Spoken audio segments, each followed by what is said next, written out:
quick video on sensation and perception as you begin this topic and your readings on this chapter. At first glance, this chapter may be seen as one that is boring as it gets into the biology of how we sense things from the outside. So you will learn about all of our senses, so the eye and the eye structure, the ear and the ear structure, and how we are able to pick up or literally sense information from the environment, and then how we're able to process and interpret that information in terms of perception, right? So information comes into our brain and then we process it, interpret it, and perceive what that is that we heard, felt, or touched. So at first glance, it can seem very biological and perhaps even boring, but I would suggest to you that this is a fascinating chapter, and I really encourage you to think about your own sensory experience as you read through this information. So I'll get to some sensory experiences that are perhaps a little more interesting or unique. And so I'm not going to go over the details of how we actually sense and perceive information. But I will say that people have long been fascinated and interested in how we do that. There were theories that we now know are wrong, that we had lights in our eyes that would shoot out, and that's what allowed us the ability to see. Kind of like Cyclops from X-Men, if you can envision that, although they wouldn't be kind of weapons of mass destruction like Cyclops' eyes were.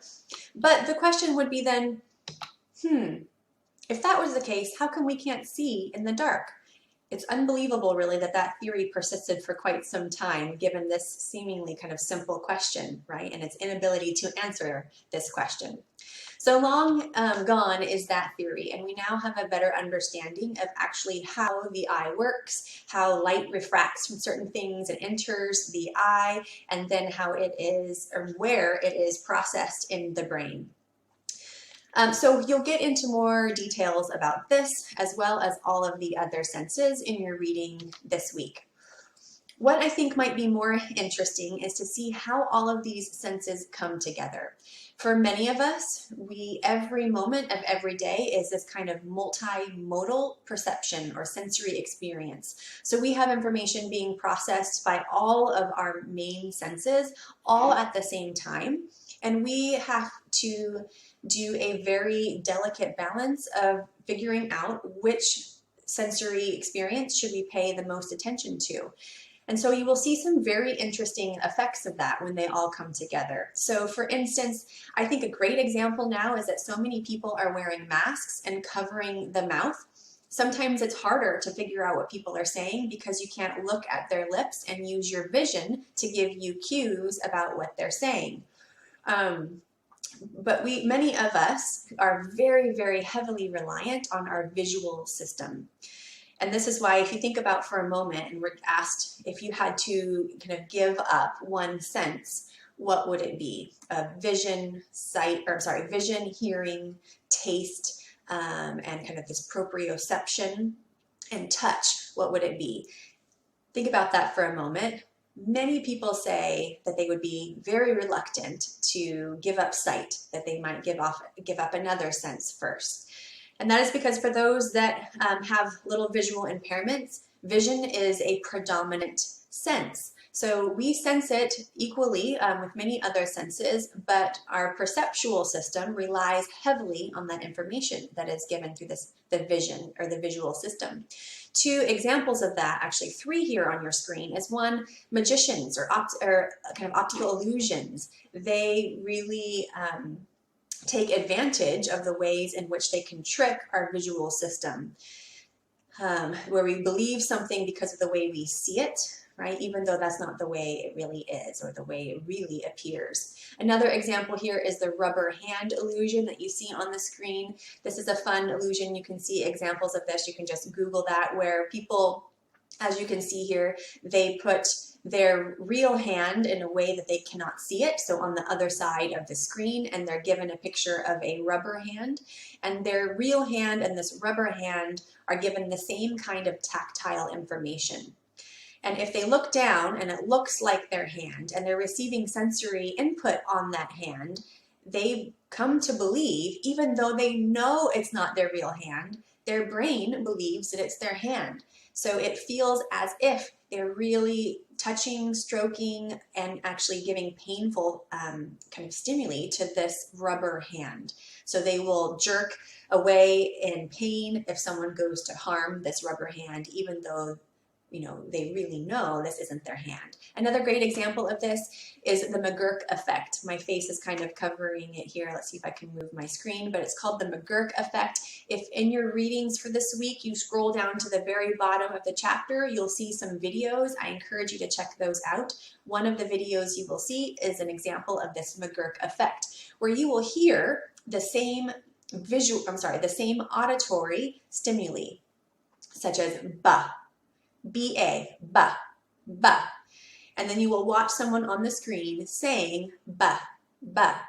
And then suddenly the visual information will change, but the auditory information will be the same. So this is an example of what happens when our sensory information is conflicting, right? You have visual information that looks like va, V-A, va, but you are hearing ba.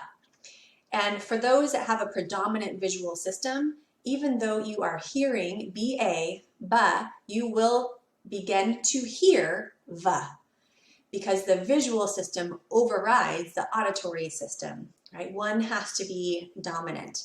Just like in the chapter where you will read about selective attention, we can't attend to everything, and so we tend to select on one thing kind of more strongly than others. And in this case, we select to the visual information, and we kind of hold on to that with a tighter grasp. And then I just want to leave you, we've talked about, what happens when all these senses come together, what happens when they conflict, what happens when senses come together in very unique ways. There is a psychological phenomenon called synesthesia. This impacts people who are called synesthesic, and it is not a very rare condition. It was believed to be very rare, but it's actually far more common than we ever thought.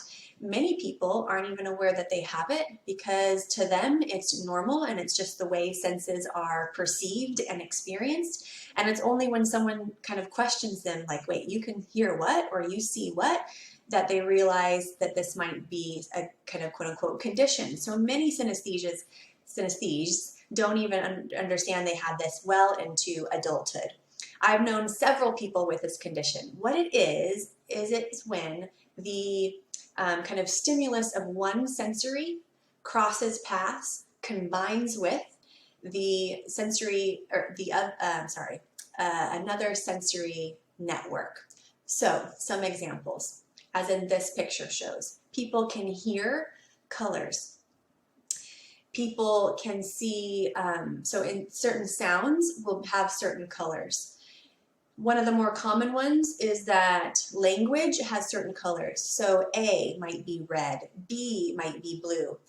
And so when you were hearing either musical sounds or you were hearing someone speak verbal language, you were seeing these colors. I had a friend who had that particular condition, and everyone would always kind of tease him and ask him questions. He was a good sport about this, and we'd say, "What color is my name?